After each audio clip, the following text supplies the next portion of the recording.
तो साथियों, कैसे हो आप सभी? उम्मीद करता हूँ सब बढ़िया होंगे, सब अपनी पढ़ाई में लगे हुए होंगे। तो उसी को देखते हुए मैं आज पॉलिटी का वीडियो लेकर आया हूँ। और इससे पहले मैंने 2 रिकॉर्डेड क्लास के लाइव वीडियो जो थे मेरी लाइव क्लास के रिकॉर्डेड वीडियो मैंने अपलोड किए थे, बट उसमें टाइम मुझे लग रहा है कि आप लोगों का थोड़ा ज़्यादा कंज्यूम हो रहा था, तो इसलिए मैं MCQ लेकर आया हूँ।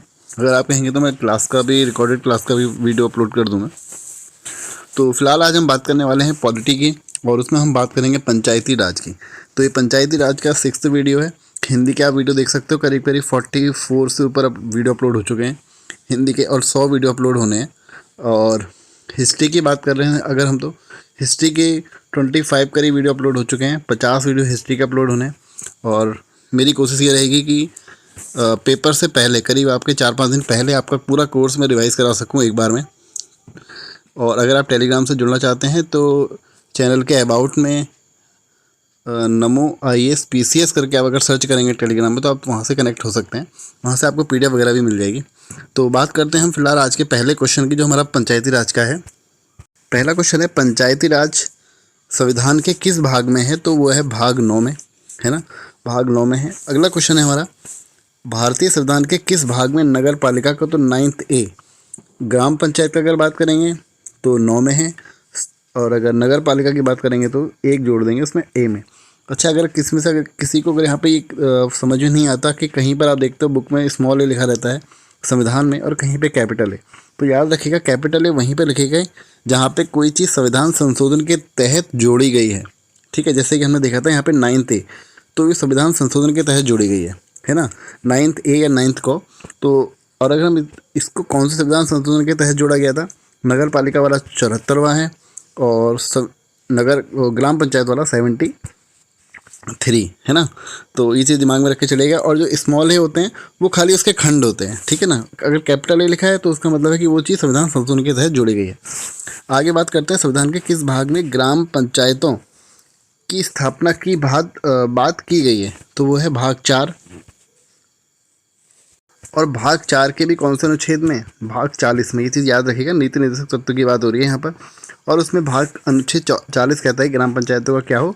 गठन हो। लेकिन अगर पंचायती राज की बात आएगी तब आपको 9 क्लिक करना है, फिर आप भाग 4 मार के नहीं आओगे। अगर ग्राम पंचायतों की स्थापना एक गठन की बात आ जाएगी तब आप भाग 4 करके आओगे। अगला क्वेश्चन यही है कि भाग अनुच्छेद 40 में क्या दिया है? राज्य सरकारों को ग्राम पंचायतों को संगठित करने का क्या देता है भाई? निर्देश देता है। तो ये नीति निर्देशक, जिसको आप DPSP कहते हो ना, उसकी बात हो रही है यहाँ पर। अगला क्वेश्चन है हमारा, संविधान की 11वीं अनुसूची में निम्नलिखित में से क्या सम्मिलित है? तो 11वीं अनुसूची में पंचायतों का कार्यक्रम सम्मिलित है। भाग सूची कितनी हमारी? टोटल 12। तो जो 11 अनुसूची में हमारा क्या है? पंचायतों का। और 12वीं में क्या है हमारा? जो नगर का है उसका, है ना। अगले क्वेश्चन की अगर बात करें तो पंचायती राज प्रणाली किस पर आधारित है? तो सत्ता के विकेंद्रीकरण पर आधारित है, ऑप्शन B। विकेंद्रीकरण का मतलब क्या होता है? फैलाना, ठीक है। केंद्रीकरण का मतलब क्या होगा? एक सेंटर में। और फैलाना और सेंटर में क्या क्या मतलब हुआ? फैलाने का मतलब ये हुआ किसी एक जो पावर है वो एक व्यक्ति के पास ना रह कई व्यक्तियों में बांट दी जाए, ठीक है। इसको बोलते हैं सत्ता का विकेंद्रीकरण, ठीक है ना। और केंद्रीकरण वही पावर, जो ये पावर आई एक ही व्यक्ति पे क्या कर दो, एक ही व्यक्ति पे अगर दे दोगे तो सारी की सारी पावर, तो केंद्रीकरण होगा। ये चीज़ गलत है, ये चीज़ सही है। सत्ता का विकेंद्रीकरण क्या होना चाहिए? होना चाहिए। आगे बात करते हैं, अगर पंचायती राज प्रदान करता है तो क्या प्रदान करता है? स्थानीय स्तर पर लोकतांत्रिक प्रशासन, ऑप्शन B। स्थानीय स्तर आपके लोकल लेवल पे आप देखते हो जो ग्राम सभा है ना, उसमें चुनाव होता है। आप लोग अपना ग्राम प्रधान चुनते हो। शहर में हम लोग क्या चुनते हैं? मेयर चुनते हैं, है ना। मेयर, या उसे हिंदी में बोलते हैं महापौर, ठीक है। मेयर या महापौर, ये चीज़ दिमाग में रख के चलना। इनका चुनाव जनता प्रत्यक्ष तौर पर करती है। अब प्रत्यक्ष क्या हुआ? जब हमारे चुने हुए प्रतिनिधि किसी और को चुने, ठीक है ना। आगे बढ़ते हैं, जैसे कि राष्ट्रपति का चुनाव होता है। आगे बात करते हैं, पंचायती राज का प्रधान लक्ष्य क्या है? तो ग्राम वासियों में सत्ता का विकेंद्रीकरण। विकेंद्रीकरण याद रखना, केंद्रीकरण नहीं होगा तो गलत होगा, है ना। यहाँ पे क्या विकेंद्रीकरण, तो ये सही है, ग्राम वासियों में शक्ति का विकेंद्रीकरण। अगला क्वेश्चन है, पंचायती राज का मुख्य उद्देश्य क्या है भाई? जनता को विकास मूलक प्रशासन में भागीदारी योग्य बनाना, ऑप्शन D। अगला, 73वां संविधान संशोधन किससे संबंधित है? पंचायती राज। कब हुआ था लागू? 1993 में। अधिनियम कब आया था? 92। 73वां संविधान संशोधन संबंधित है पंचायती राज प्रणाली। अच्छा, मुझे कोई डेट बता सकता है क्या? अभी कमेंट करिए वीडियो देखते देखते। अगला क्वेश्चन है, भारत में निम्नलिखित में से किसके अंतर्गत पंचायती राज प्रणाली की व्यवस्था करी गई? डीपीएसपी अनुच्छेद 40 जो हम देख चुके हैं, ठीक है ना। अच्छा, हमारे उत्तराखंड में अभी यूनिफॉर्म सिविल कोड की बात हो रही है ना। तो वो क्या चीज़ है? वो है भाई अनुच्छेद 44 कहता है, वो क्या कहता है? समान नागरिक संहिता, ठीक है। तो समान है दोनों, ऐसे करके याद रख सकते हो 44। किस संवैधानिक संशोधन द्वारा पंचायती राज संस्थाओं को संवैधानिक दर्जा दिया गया? तो 73वें संविधान संशोधन द्वारा इनको संवैधानिक का मतलब क्या हुआ? संविधान में जगह देना, ठीक है। संविधान में जो चीज़ लिखी तो उसको संवैधानिक बोलते हैं, ठीक है। एक होता है सांविधिक। अच्छा, सांविधिक क्या होता है, संवैधानिक क्या होता है? अगर आपको अंतर पता है तो मुझे कमेंट करके बताइएगा, भले ही गूगल करिए, कैसे भी करिए, उससे आपके कॉन्सेप्ट थोड़े क्लियर होंगे। अच्छा, 74वें में क्या बताया गया है फिर? नगर पालिका का, ठीक है ना। अगला क्वेश्चन है हमारा, 73वें संविधान संशोधन द्वारा कौन सी अनुसूची जोड़ी गई? 11वीं। और अगर हम बात करेंगे नगर वाली तो 12वीं, है ना, नगर पालिका वाली। अगला क्वेश्चन है, 73वें संविधान संशोधन द्वारा 11वीं अनुसूची जो जोड़ी गई, पंचायती राज व्यवस्था से जोड़ी गई, उसमें कितने विषय या कितने काम सौंपे गए? तो 29 विषय। याद कैसे रखेंगे? 11वीं अनुसूची कैसे बनी? इक्वल टू 2 + 9, कितने विषय हो गए? 11 विषय, 29 विषय, ठीक है ना। अच्छा, अगर बात आ जाए कि जो नगर पालिका में कितने हैं, तो उसमें 18 हैं, ठीक है, ये चीज़ याद रखना। अगला क्वेश्चन है हमारा, 73वें संविधान संशोधन के अनुसार पंचायती राज संस्थाओं में अध्यक्ष के कम से कम कितने पद महिलाओं के लिए आरक्षित किए गए? तो 1/3 है, ठीक है। और ये आपको उसमें भी जो नगर पालिका वाला उसमें भी 1/3 ही देखने को मिलेगा, ठीक है ना। अगला क्वेश्चन है हमारा, 73वें संविधान संशोधन के प्रावधान को समाज के किस वर्ग को सत्ता हस्तांतरण की दृष्टि से ऐतिहासिक कदम माना जाता है? तो महिला वर्ग, ऑप्शन डी। 73वें संविधान संशोधन की विशेषता नहीं है, क्या नहीं है? महिलाओं का 2/3 अक्षर 73वें संविधान संशोधन की विशेषता नहीं है। अभी हमने क्या पढ़ा, कितना है? 1/3। अच्छा, उत्तराखंड में जो आपको अगर पता है 50% महिला को आरक्षण दिया जाता है, किसमें? पंचायतों के चुनाव में, है ना। अब जो उनको दिया जाता है, कब से लागू हुआ है 50%, ठीक है ना। और पहला राज्य ऐसा कौन सा है जिसने महिलाओं को 50% आरक्षण दिया था? ठीक है, चलो ये मैं बता देता हूँ, यह है बिहार, ठीक है, यह है बिहार। अगला क्वेश्चन है हमारा, 73वें संविधान संशोधन द्वारा पंचायती राज संस्थाओं के किस तरह के चुनाव का प्रावधान किया गया? तो प्रत्यक्ष एवं गुप्त मतदान। प्रत्यक्ष कैसे हुआ? आप लोग डायरेक्ट चुनते हो, ग्राम प्रधान होता है। और गुप्त मतदान कैसे हुआ? आप किसी को बताते नहीं कि भाई आपने किसको वोट दिया, कौन से कैंडिडेट को वोट दिया, ठीक है।